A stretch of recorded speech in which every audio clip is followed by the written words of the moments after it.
Voici une question super pertinente auquel je voulais répondre lorsque j'avais un peu plus de temps et c'est le cas. Alors, au niveau des prix de vente, je vous dirais, il n'y a pas de règle.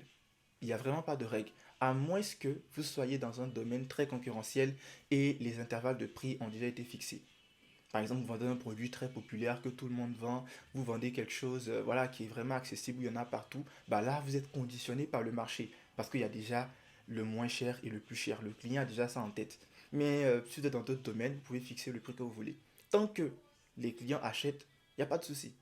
Tant que vous avez fixé votre prix et que vos clients achètent, il n'y a vraiment pas de souci avec. Donc, on ne peut pas vraiment vous dire oui, si vous prenez ça, mettez tel nombre de pourcents. C'est vous qui savez le nombre d'efforts que vous avez fournis. C'est vous qui savez l'énergie que vous avez mis dans vos produits. C'est vous qui savez combien vous dépensez en marketing. C'est vous qui savez combien vous payez votre magasin. C'est vous qui savez combien vous payez vos employés. Donc, c'est à vous de fixer les prix de vos produits.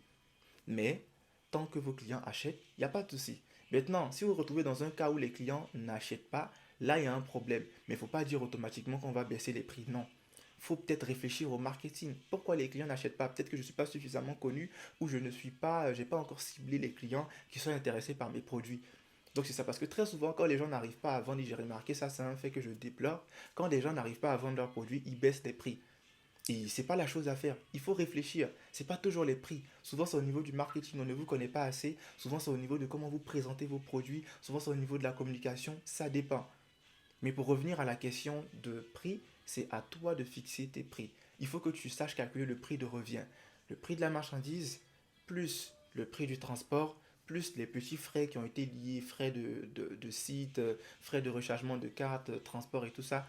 Tout ça, tu additionnes et tu utilises ça pour calculer ton prix de revient. Donc voilà, pour le transport, tu pourras calculer avec le poids du produit.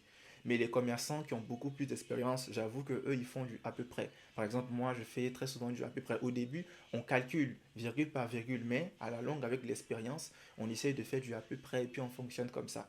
Donc voilà, il n'y a pas une règle en tant que telle qui est dictée dans le commerce où tu dois fixer ton prix en fonction de cette règle-là. Non, c'est toi-même tu fixes ton prix en fonction des efforts que tu as mis, en fonction de, voilà, de la difficulté que tu as eu à trouver le produit, en fonction de la rareté de ton produit, en fonction du marché aussi. Tout ça, c'est super important. Voilà.